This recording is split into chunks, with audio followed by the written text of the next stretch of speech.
In the name of God, the compassionate, the merciful,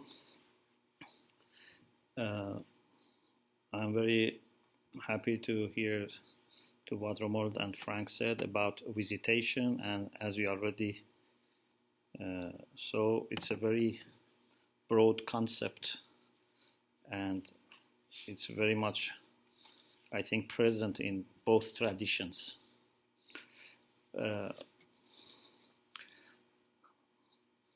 I think what we can say is that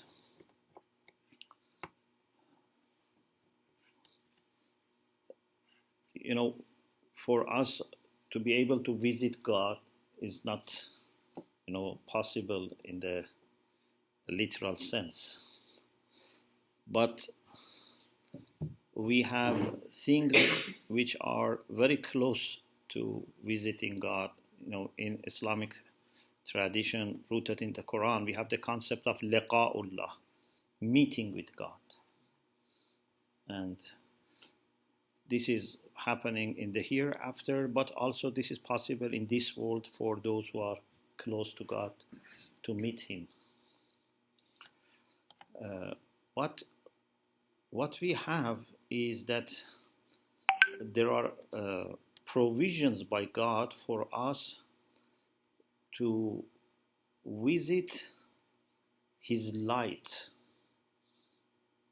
which is part of His light, because His light is unlimited, is absolute. But part of His light can be visited and received in certain places and through certain actions. I have an idea that maybe it can be discussed another time. But my idea is that light of God is reflected through the places which are dedicated to worship.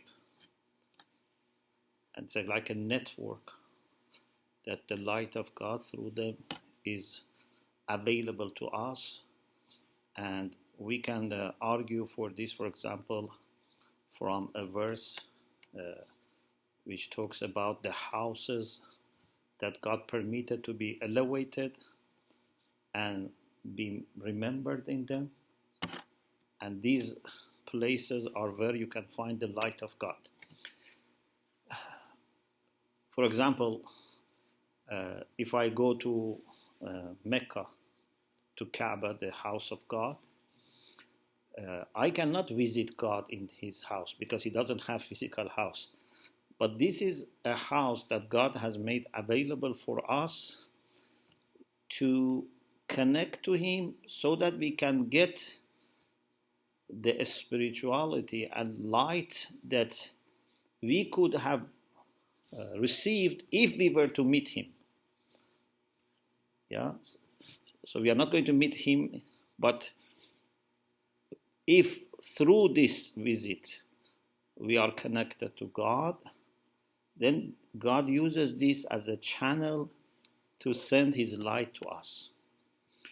And also about the mosques, for example, or in other traditions, other, for example, places of worship, through which we remember God, especially those places which are dedicated to the worship.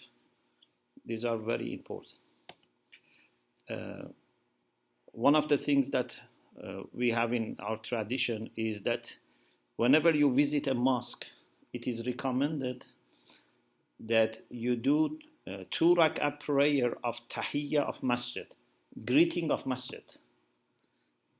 Although people may say masjid is a building, what does it mean to greet? But because this place is made for remembrance of God, I should not just go, like ordinary place, go from one door, come out from. If I go to the mosque, I should do some prayer in the mosque. Therefore, they say, if you are going to have your congregational prayer or other prayers, that's enough. But if you are not going to do anything, make sure you say 2 rak'ah, 2 units of prayer as tahiyyah for masjid, is a greeting of masjid. So this is one way of visitation. Visiting places which are dedicated to the worship and prayer is somehow like visiting God or light of God. Or visiting the shrines. The shrines are different because when we visit the shrines, there is a personality also there. When we visit the mosque may not be necessarily a place someone is buried. Some of the mosques are aligned with a tomb, or for example, even maybe more. But some mosques, they have no, personality buried there. So in the shrines, certainly there is someone, a holy person that we visit. And we, especially in the Shia tradition, and also to some extent the Sufi, even if they are not Shia, they have this. We believe that visiting these shrines is also a very important way of connecting to God and receiving light from God. Not because we are, worshipping these people. We don't worship them, but because they are holy people, we think God is more present there. So this is another area that we have lots of traditions about visiting the shrines. But my main topic is about visiting of believers. When believers visit each other, and maybe they are not holy, maybe they are not, perfect, but for the sake of God, if they visit each other, what benefits are there? So I selected some of these hadiths. I translate quickly some of them, and then I have a little reflection. In Bihar al-Anwar, which is like a kind of encyclopedia, there is a section called Babu Tazawur al-Ikhwan wa talaqihim wa mujalasatihim fi ihya' amr a'immatihim alayhim salam. This section is about visiting brothers. Of course, when I say brothers and sisters also. Talaqihim, meeting, and mujalasa, sitting with each other, as a way to revive the affairs of their imams.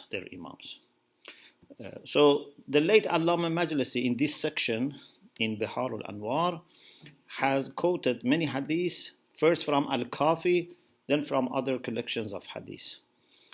And when you read these hadiths, you realize that you are dealing with not something marginal. Visiting your brother in faith or sister in faith is very, very important. And it's not comparable to most of the good things that we do. It's even above most of the good things. For example, Imam Sadiq alayhi salam, our sixth Imam, says, whoever visits his brother for the sake of God, not for any other reason. Sometimes, maybe you need to ask for a favor or, for other reasons. But if you just, for the sake of God, you visit your brother, then God would commission 70,000 angels to tell to this person who has visited his brother for the sake of God that you have become pure and heaven is pleasant and prepared for you. Tibta wa tabat lakal jannah. So visiting your brothers sincerely without anything except for pleasure of God. And we have this concept in several places. In another hadith, the fifth Imam was visited by a narrator called Khaythama. he said, I went to say my farewell to Imam. And Imam said, convey my greetings, my salam, my greetings of peace to whoever you see from my Shia, my followers, and enjoin them to have taqwa, to fear God, and tell them that those who are rich, they should be kind to the poor. Those who are strong should be kind to the weak ones. If someone dies, they should attend the funeral. And يَتَلَاقَوْا فِي بُيُوتِهِمْ. The fifth Imam says, tell my followers, my Shia, that they should visit each other in their houses. It's not enough to meet each other in the mosque or in the market. You have also to visit each other in your houses. And then he says, if they meet each other, it's a life for our, affair, for our tradition. May God revive the servant who revives our affair. And then Imam says, tell them that we cannot do anything for them, and they have to be God-fearing. They shouldn't rely on us. They should look after their own piety, etc. So here you see, Imam very clearly asks this message to be conveyed, that they must visit each other in houses, and this is a life, a new life for community.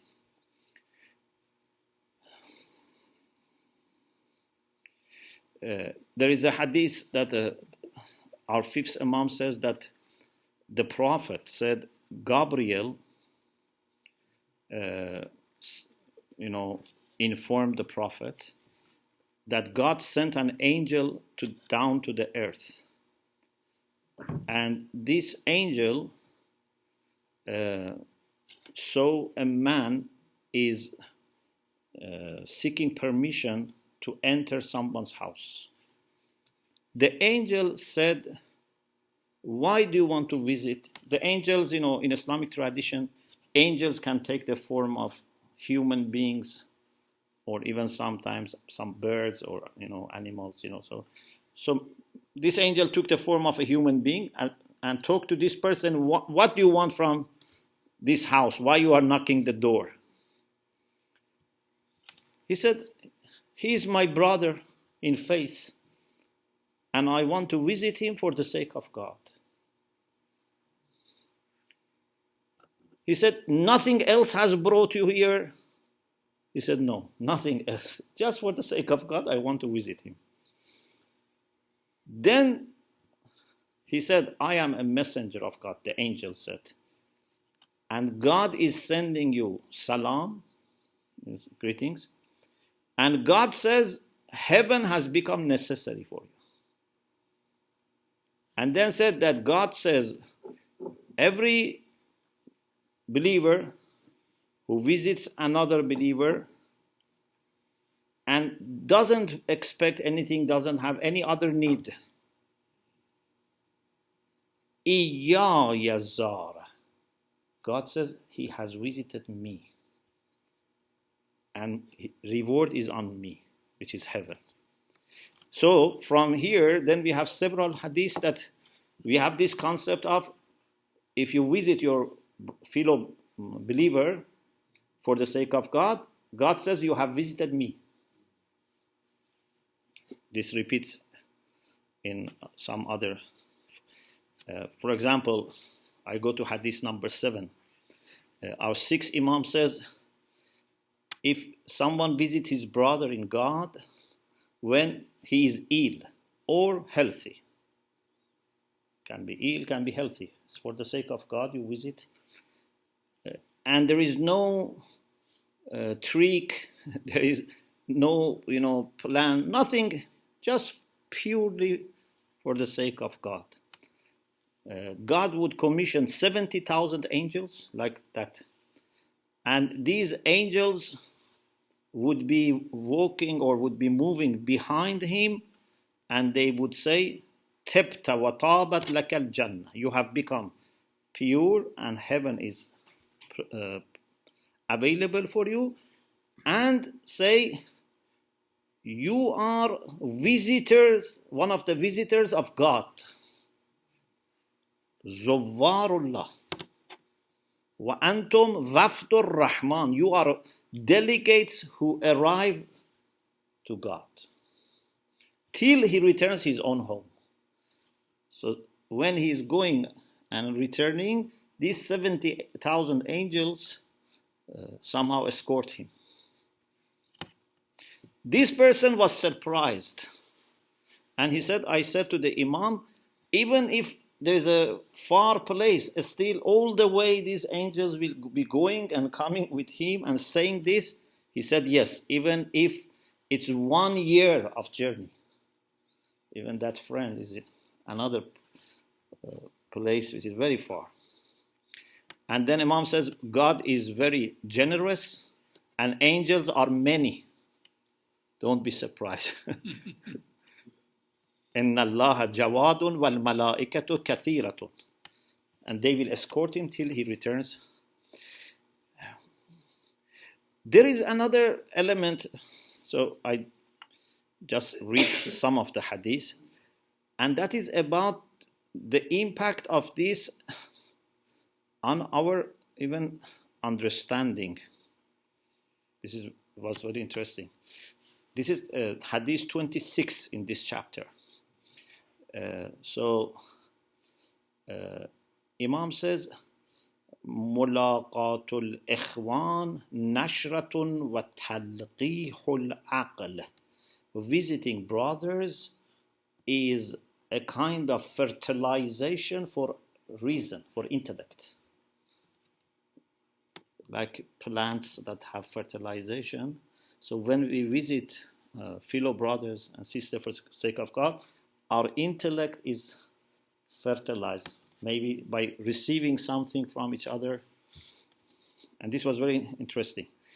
In another hadith says that one of the things that is min rawhillah is a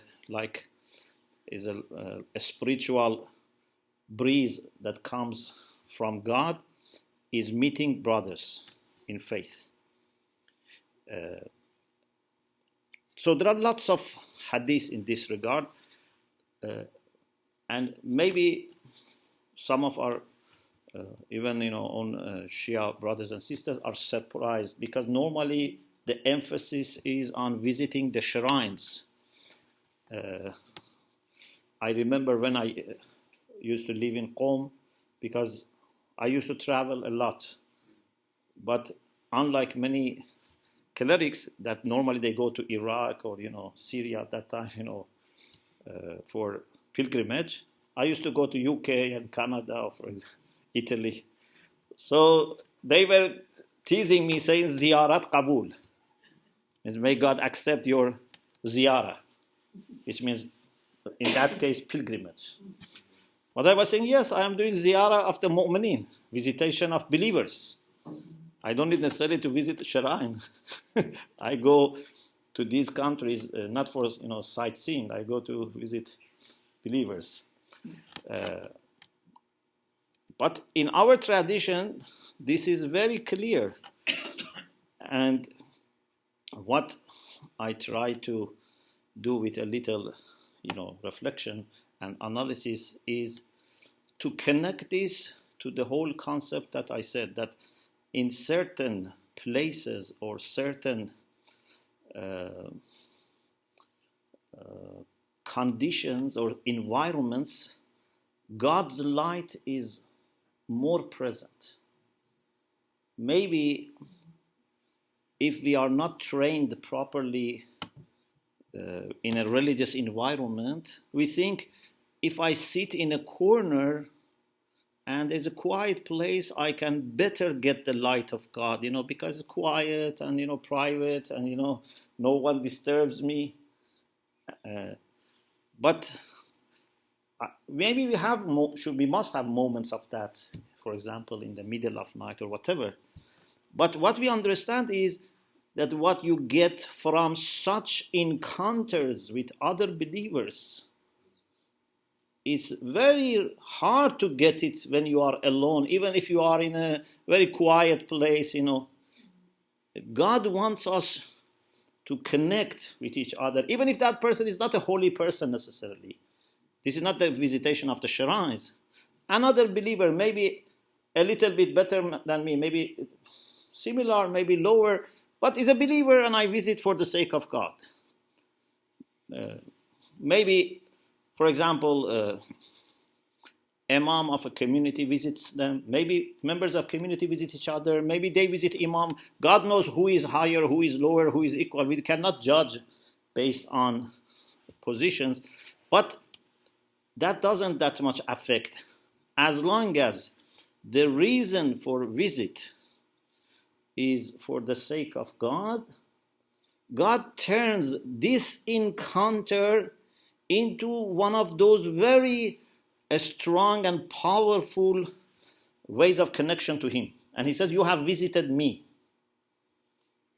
Maybe if I go alone to a shrine and pray, I don't get that kind of light that when I visit another believer. Maybe. So you cannot say it's always better to go to the shrine and, for example, don't visit, why you are wasting your time. Go to the shrine instead of visiting the believers. I think we need both.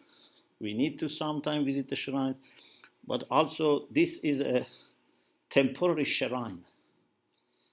It's temporary. Why? Because this person's house was not a shrine. My house is not a shrine. But when he comes to my home or I go to his home, for that moment, this becomes like a shrine. And God is present. And I'm sure if both people have good intention, both can benefit.